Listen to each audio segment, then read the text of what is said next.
WN this week. So I have decided to go to the highest source I can. The great Brian Baldinger joins us from Mount Laurel, New Jersey right now, where he no longer has the keys to the gym at the NFL Films. He just has his little red dot and the internet now and Baldy's breakdowns. You've come a long way, Baldinger. I remember when you had the whole basement set up there now. Now the whole world, hundreds of thousands of followers, get to watch you break down Baker Mayfield in the aftermath of a game, right? And Lamar Jackson. Come on now. I'm equal opportunity here, Nasty. We all have to, at some point, sort of reinvent ourselves and find out what we're good at, what we really love to do.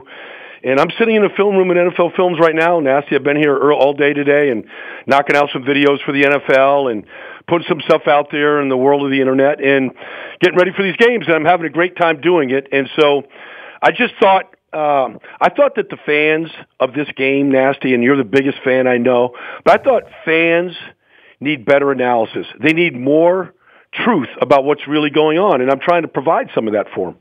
Well, the truth is in the aftermath that you think if there was a fifth quarter, Baker Mayfield may have eliminated us from the tournament, right? I mean, he's pretty good, right? I mean, he's good. He's good. You know, if Jarvis Landry doesn't drop that ball in a go route in the middle of the field, maybe it doesn't come down to that last drive. But I saw the Ravens do everything they could. Wink was there, dialing up pressures and trying to get to him and trying to knock him off his spot. And you know, he's thrown the ball to that former, Raven, Brashad Perriman, and Landry and the whole group. And, I mean, he fought you right to the end, right to the final minute. And I would have said that, if, 5 weeks ago, 6 weeks ago, 8 weeks ago, that Cleveland could never be in a ball game with the Baltimore Ravens at home with everything to play for. And so he certainly provided a great deal of, excitement for people around the league on Sunday.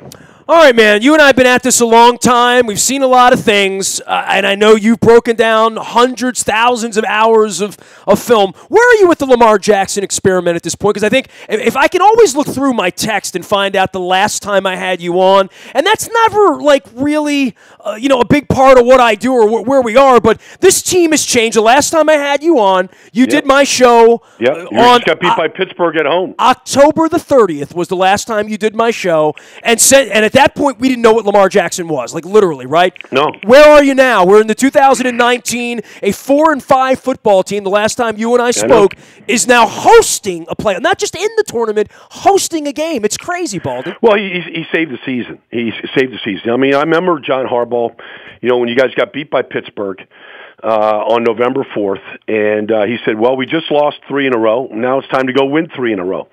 And they had the bye week, and they made the change. And, Greg Rome, I've known Greg Rome in a long, long time, way before. I mean, he's from Jersey. He's from the Jersey Shore. I've been around Greg when he was coaching high school and all kinds of different places. And he coached that offense that got within 5 yards of, beating your Baltimore Ravens back in 2012 at the Superdome. And, the offense is pretty much the same. They dusted what they did off with Colin Kaepernick. They added a few wrinkles with Lamar, and they'd installed this offense back in the offseason when they drafted Lamar.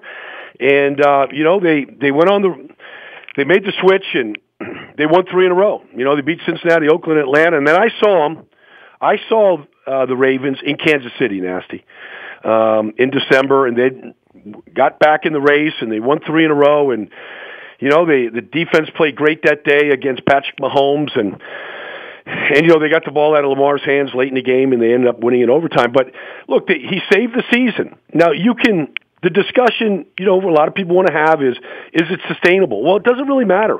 It doesn't matter if it's sustainable. All it has to do is sustain itself, this weekend. I mean, that's all that really matters. Can he win a playoff game right now? And, whether he can stay healthy, long-term answer, keep this up, it's not going to change. He needs to become a better passer. But for right now, nobody runs the ball like the Baltimore Ravens in this league. Nobody. And right now, 7 different teams have had a chance, including Greg Williams, to study all the film they want on this guy and on this offense with Gus Edwards and Kenneth Dixon and the whole group. And they ran for 300 yards against Cleveland. So I've seen them do the same thing against the Chargers with elite athletes on the field. And I'm all for what they have done, and I think Lamar has been an amazing story. Did you see any of this coming in this sort of an offense? I mean, the first week you see it, you say, oh, we got the Navy offense. We're running a high school offense. We're playing rugby.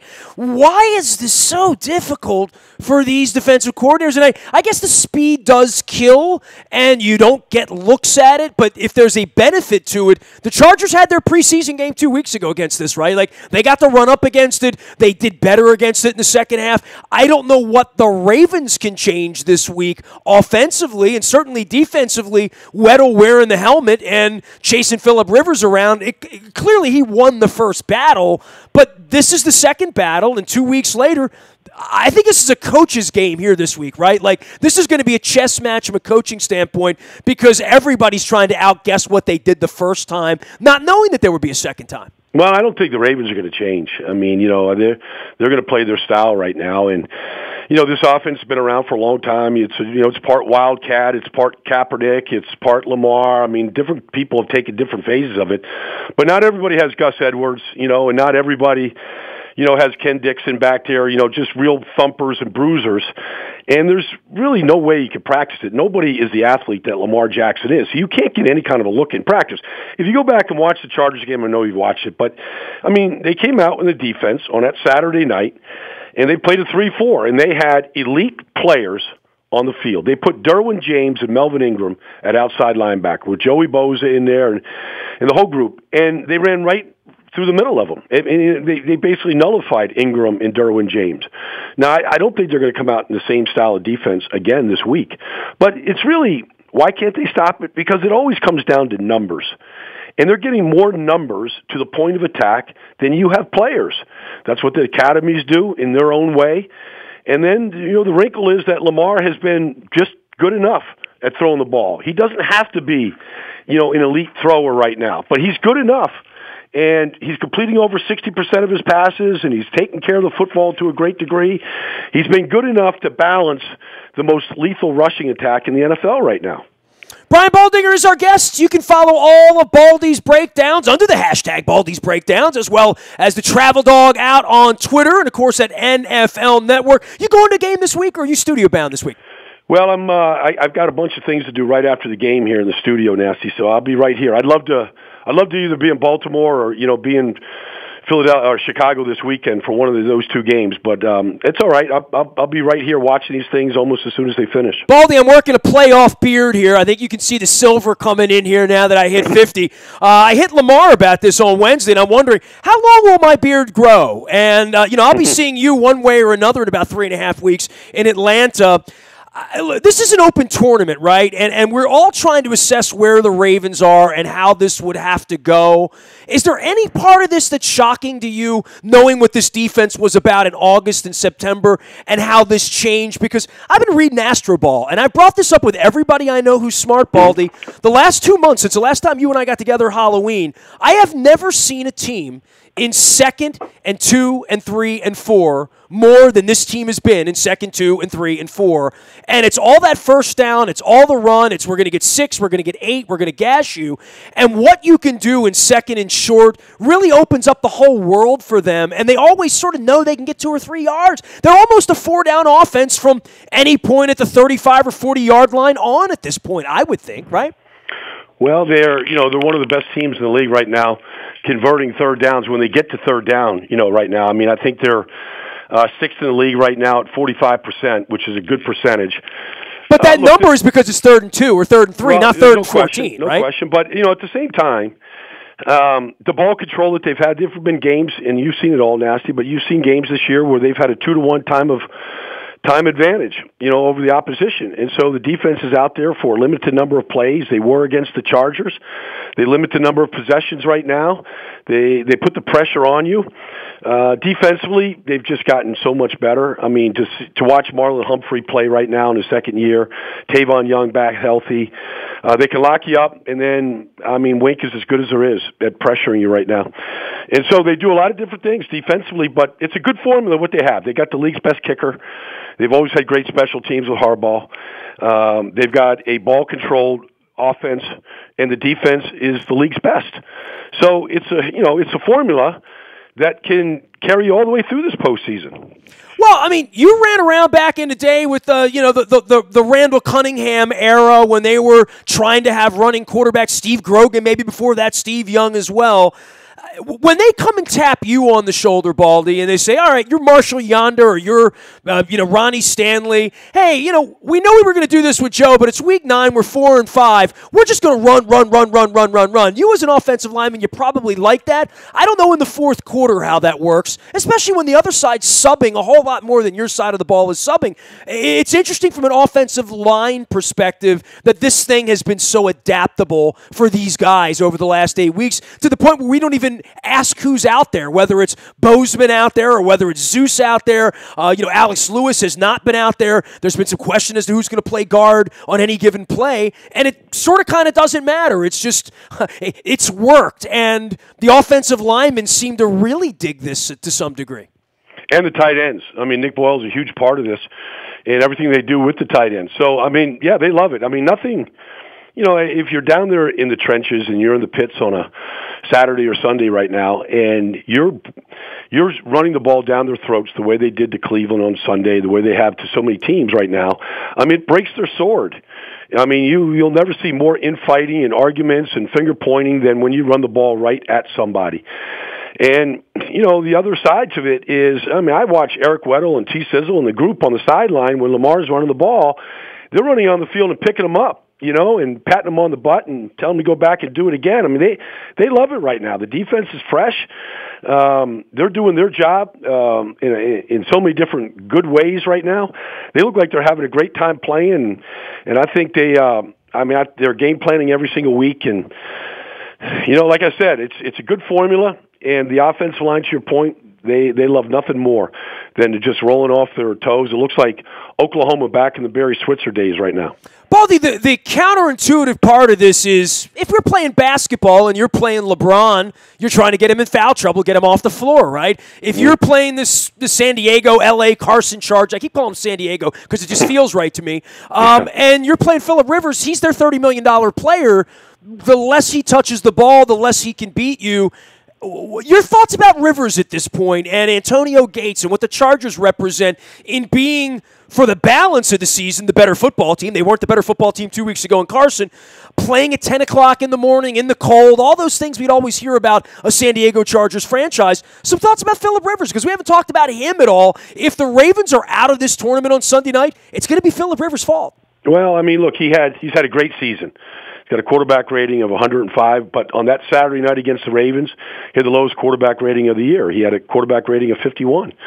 And so they frustrated the heck out of him. You could see it. He was off his game. He's yelling at the refs. He wasn't the poised player he needs to be. And he can't, if the Ravens defense is looking at Phillip Rivers and he's pitching a fit out there over all kinds of different things, then they got him right where they want. So, look, the first play of the game, he thinks he's going to throw a jump ball to Mike Williams. And why not? That's what they had been doing, except that, Brandon Carr was right there, took the ball away on the very first play. And so all those plays that you get against a lot of other defenses, I don't know that you're going to get those against Jimmy Smith and Marlon Humphrey and Brandon Carr right now. I don't know that you can just go out there and run pivot routes against Antonio Gates and not get challenged by Tony Jefferson. They blitzed the running back. Their backs have caught 107 passes this year. Melvin Gordon, Austin Eckler, they've caught 100. So the Ravens' answer to that was they blitzed them and made the back stay in and blitz protection, and they weren't very good at it. I would look for that and do it again this week. And so they take away a huge weapon when Phillip Rivers can't just check it down to either Austin Eckler or to Melvin Gordon right now. It takes a big part of their offense away. Brian Baldinger is here. If you want the best in breakdowns, follow Baldy's Breakdowns out on Twitter, as well as him and Baldy NFL, and, of course, on the NFL Network, breaking it all down. All right, let's go around the league a little bit. I know you're doing this on television. Give me a team in each side to watch. I have said, for me, the NFC side, the Bears are risky. For me, I've liked the way Trubisky's come on. I like that defense. I think it'll travel well if they can make it through this week. I think the Bears could be trouble on that side of the bracket. Well, I like the Chicago Bears, but I like the Eagles also. I've seen both teams here in the last 2 weeks. I saw the Bears out in San Francisco, and Trubisky has not turned the ball over in the last 3 weeks. They got Kyle Long back at right guard, and he makes a big difference inside. They got everything going for them. They got the number one defense, most takeaways, all that. And I think it's going to come down to that. Can they force Nick Foles or the Eagles into mistakes because they feast off of it? So I can see either team. I don't really know how to pick that game right now. I like both teams. I saw the Eagles here under Nick Foles these last 3 weeks against the Rams, the Texans, and last week against the Redskins. I saw Nick Foles complete 25 straight passes in a row. And it would have been an NFL record had Nelson Aguilar not dropped one at the goal line. So they both are playing really good football, really good football. It should be a tremendous game. I'm actually surprised that this game is not on Fox on Sunday afternoon. I'm surprised that NBC was able to get this game because, but anyways, regardless, it's going to be a great game. A great game on every single level. Vic Fangio could very well be a head coach, in the next coming weeks, regardless of what happens on Sunday night or Sunday afternoon. Saints still the king of the mountain for you in the tournament at home, the toughest team to unseat probably at home. I think the Chiefs are a different team without the running back. I think we've seen that over the last month. But it's hard for people to envision the Saints losing at home the way they played right now. Well, it is. They're a good team at home, and the big thing is with this bye week is, there were some games this year down the stretch where they were playing their third-team left tackle and third-team left guard, and they lost their starting center. And, you could talk about Drew Brees and Sean Payton all you want. When you start having your offensive line taken apart like that, you're just not going to be as efficient, and they weren't. And so I think this rest, we'll see if Teron Armstead gets back and, whether Pete gets in there at left guard and Unger returns because they're difference makers up front. When they were healthy this year, it was the best offensive line in football, and their offense suggested that it was. So, but I can see a team like the Bears going in there and defend them really well and, and give them a really hard time. Next time you and I get together, Baldy, it's going to be like January 28th. You and I are probably doing a nice little hot yoga class off Peachtree, maybe a 5:45 a.m. or something like that. We'll get some ID Life. We'll hydrate the way I do every morning. We'll get some energy, right? We'll do all that.